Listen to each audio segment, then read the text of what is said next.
Muy buenos días, sean ustedes bienvenidos a este devocional Despierta, Despierta. Damos gracias al Padre Celestial por esta nueva oportunidad que nos da de compartir con ustedes la sagrada palabra de Dios, que es su palabra. Hoy vamos a tratar un tema basado en la primera carta de los Corintios, capítulo 10, del verso 1 al 11.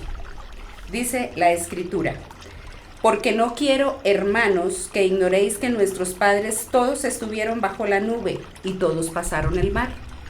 Y todos en Moisés fueron bautizados en la nube y en el mar. Y todos comieron el mismo alimento espiritual. Y todos bebieron la misma bebida espiritual, porque bebían de la roca espiritual que los seguía, y la roca era Cristo. Pero de lo más de ellos no se agradó Dios, por lo cual quedaron postrados en el desierto. Mas estas cosas sucedieron como ejemplos para nosotros, para que no codiciemos cosas malas como ellos codiciaron.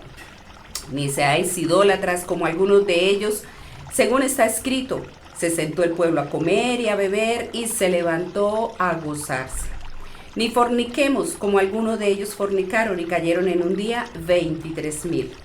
Ni tentemos al Señor, como también algunos de ellos lo tentaron y perecieron por las serpientes. Ni murmuréis, como algunos de ellos murmuraron y perecieron por el destructor. Y estas cosas les acontecieron como ejemplo, y están escritas para amonestarnos a nosotros, a quienes han alcanzado los fines de los siglos. Amén y amén.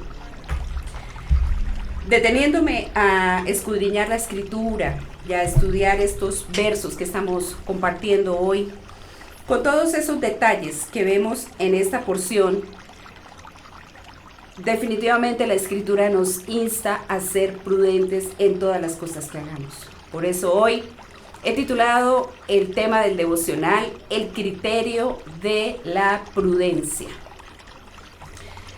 Voy a hacer una especie de introducción.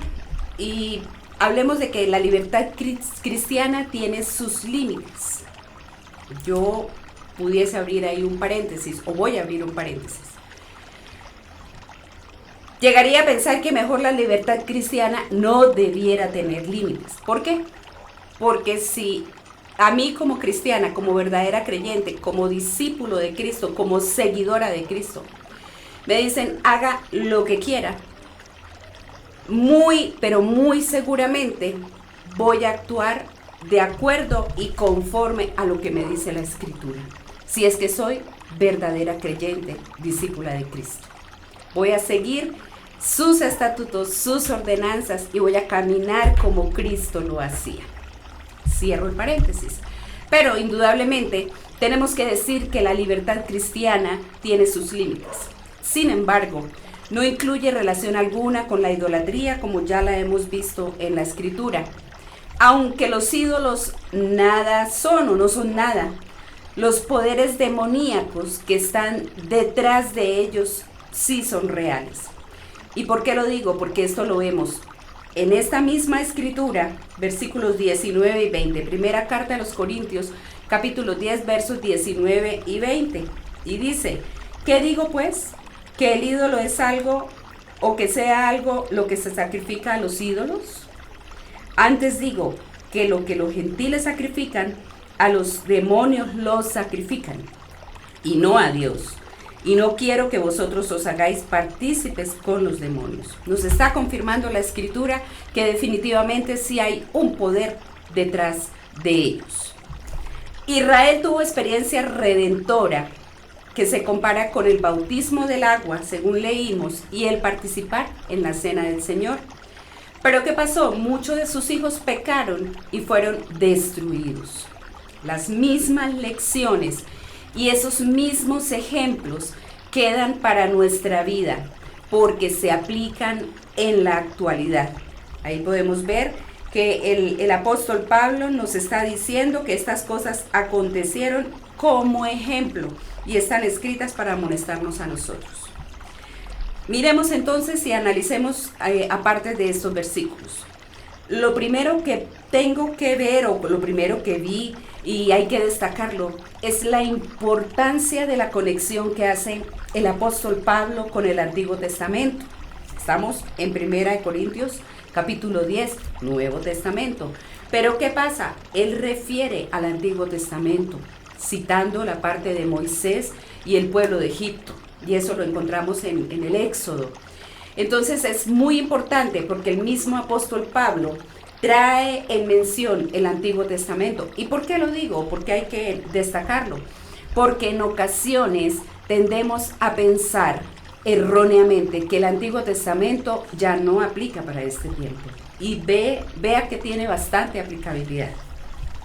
Segundo, el apóstol Pablo da como ejemplo a los israelitas en el tiempo del Éxodo, quienes, a pesar de haber participado de las grandes acciones y bendiciones de Jehová, no le correspondieron con una conducta que le fuera agradable.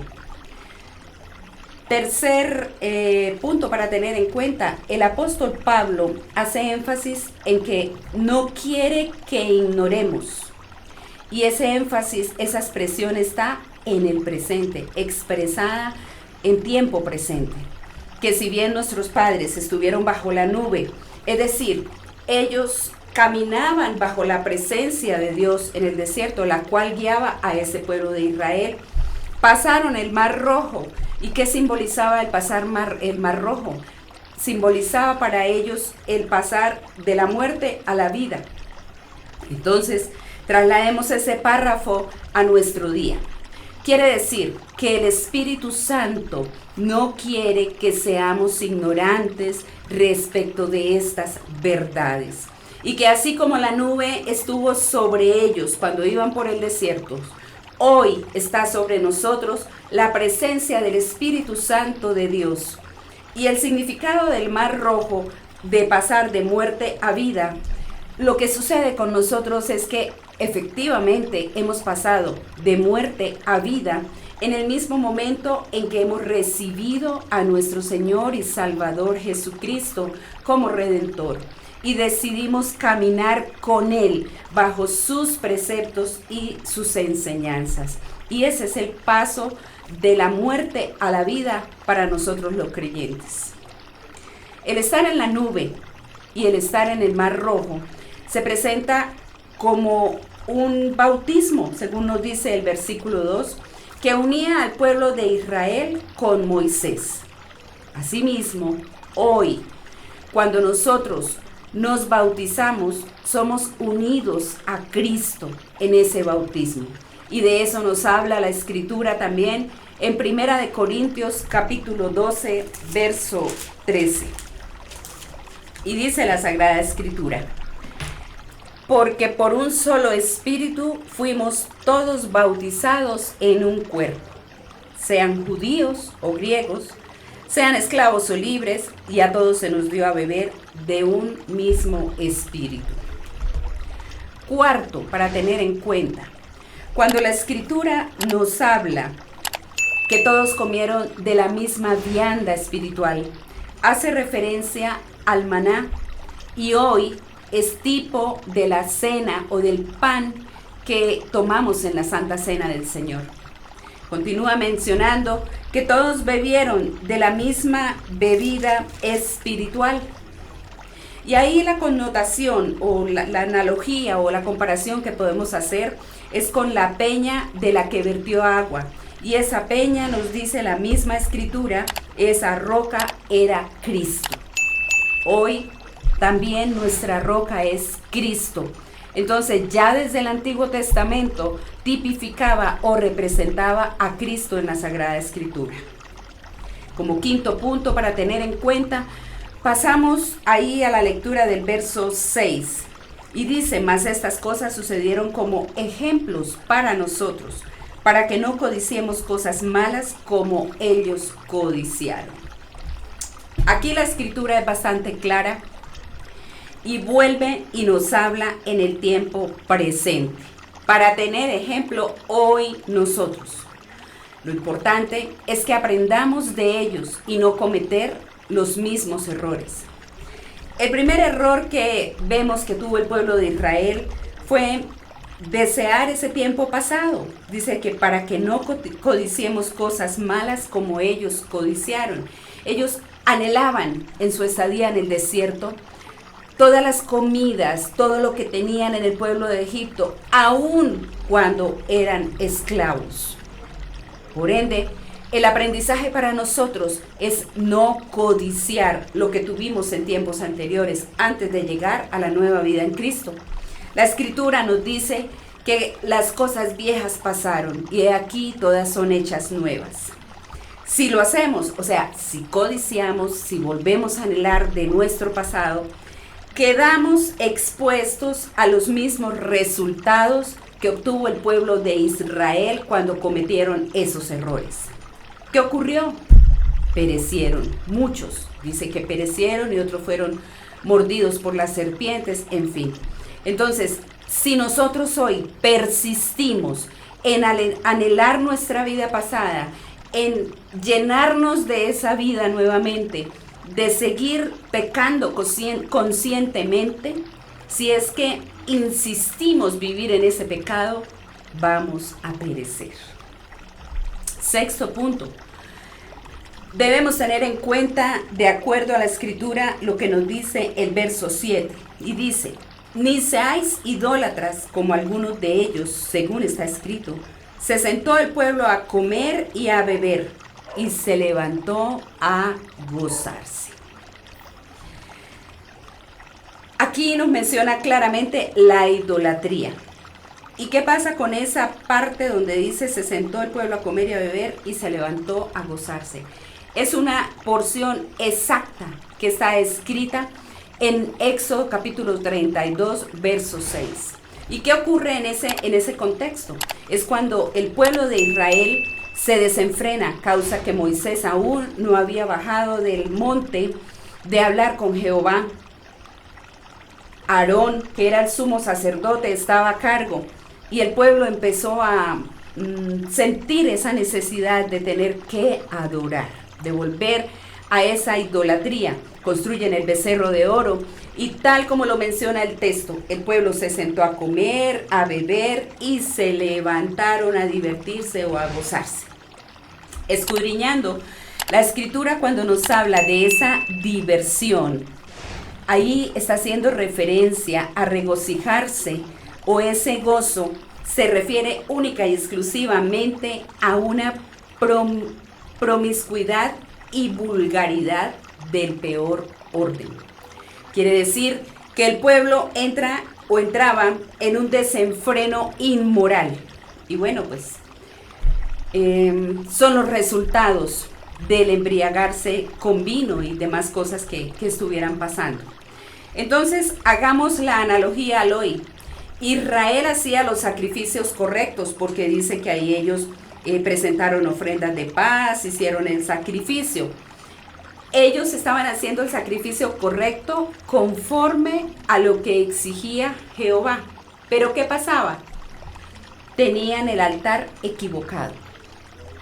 Si bien pensamos nosotros hoy en día tenemos el sacrificio correcto y perfecto, dice la Escritura que fue una sola vez y para siempre el sacrificio de nuestro Señor Jesucristo en la cruz del Calvario.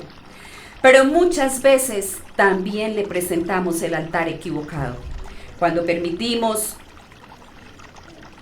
tanto modernismo o tanto que tomemos del mundo hacia nosotros, o quizá en las mismas congregaciones, cuando permitimos que nuestro cuerpo, que es el templo del Espíritu Santo de Dios, y es el altar, que de acuerdo a la Escritura en Romanos el apóstol Pablo nos dice que presentemos nuestro cuerpo como sacrificio vivo y santo delante de Dios.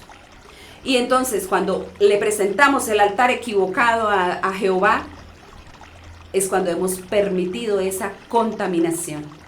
Hemos tomado las cosas del mundo que no nos alimentan para nada y aún así estamos presentando un altar equivocado al Señor. No estamos lejos, No distamos nosotros de cometer los mismos errores que cometía el pueblo de Israel, pero hoy estamos explicando esto acá precisamente para no incurrir en ellos. La pregunta es entonces para cada uno de nosotros como discípulos de Cristo, ¿qué tanto del mundo permitimos y estamos tomando? ¿Qué tanta contaminación estamos permitiendo que permee este templo del Espíritu Santo?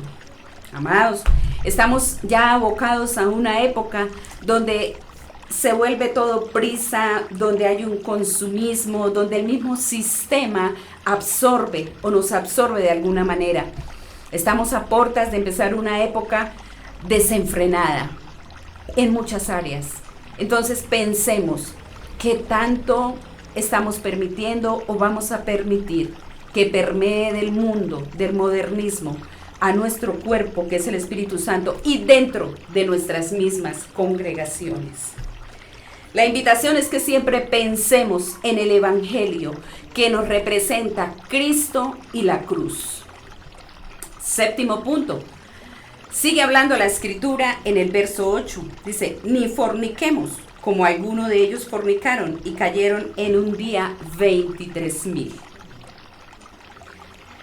Nuevamente nos habla en presente. Estamos dando una advertencia directa contra la inmoralidad sexual. Ahí la Escritura nos habla directa y exclusivamente en contra de la inmoralidad sexual. No obstante, de esa inmoralidad también podemos incluir ahí lo que es la fornicación espiritual, cuando incurrimos en cosas que no son nada agradables espiritualmente a lo que nos enseña la palabra de Dios. Y vemos que la historia se repite. El pueblo judío hacía cosas que definitivamente no agradaban a Jehová. Octavo, dice, ni tentemos al Señor como también algunos de ellos le tentaron y perecieron por la serpiente. En esta expresión, ni tentemos al Señor, habla de que ni murmuremos.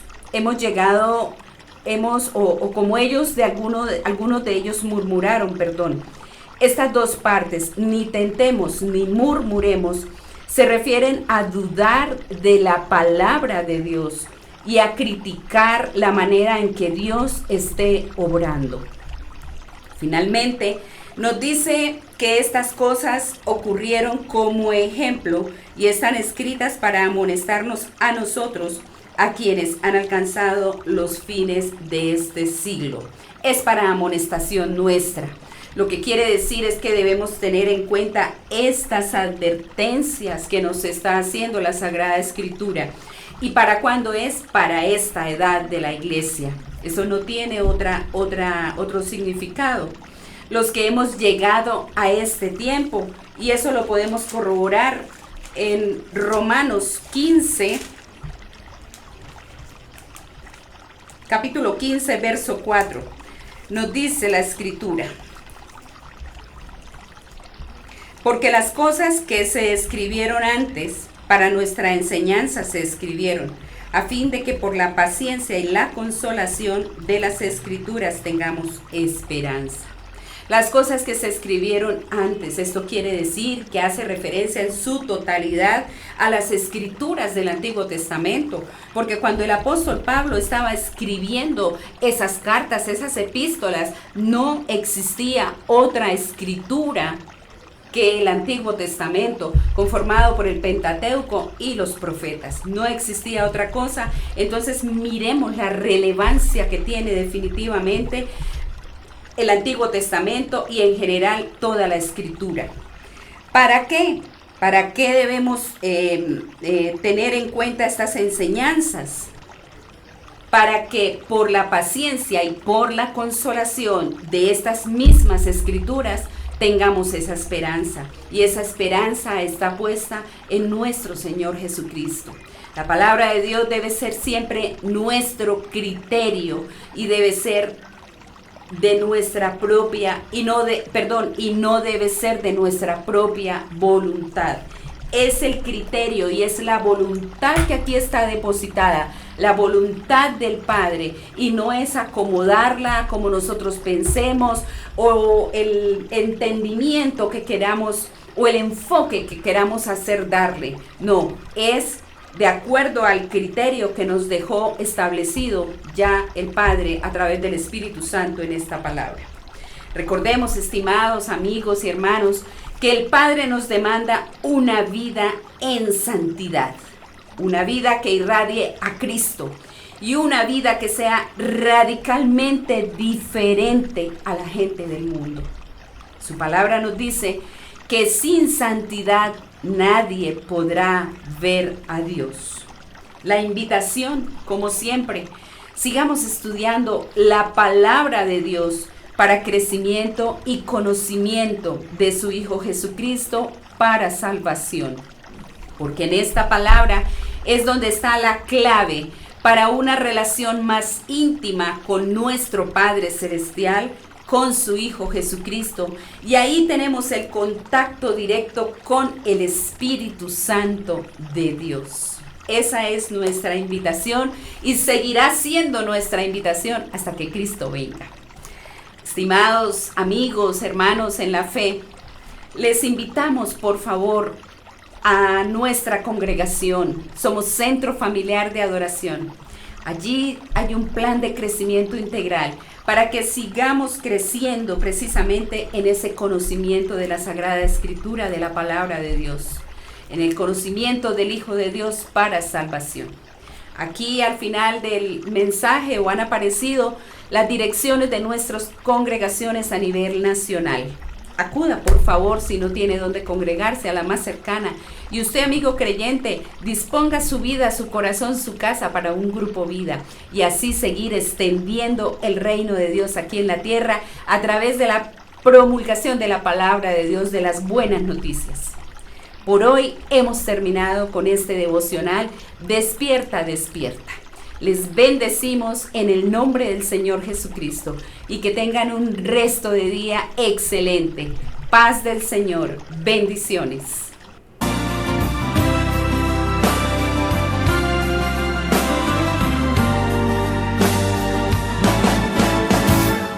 Hay alboroto en las calles, es que algo ha pasado.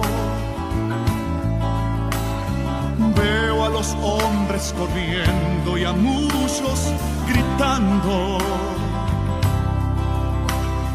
Padres que buscan sus hijos muy desesperados.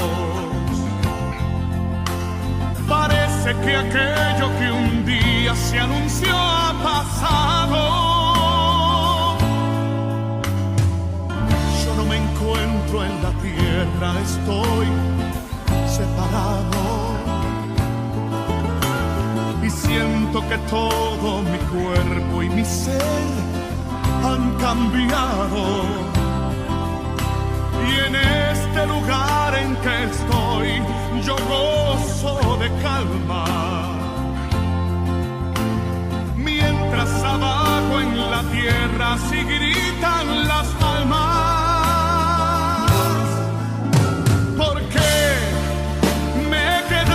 Señor, no sé en qué te fallé, en qué te ofendí, qué será de mi alma.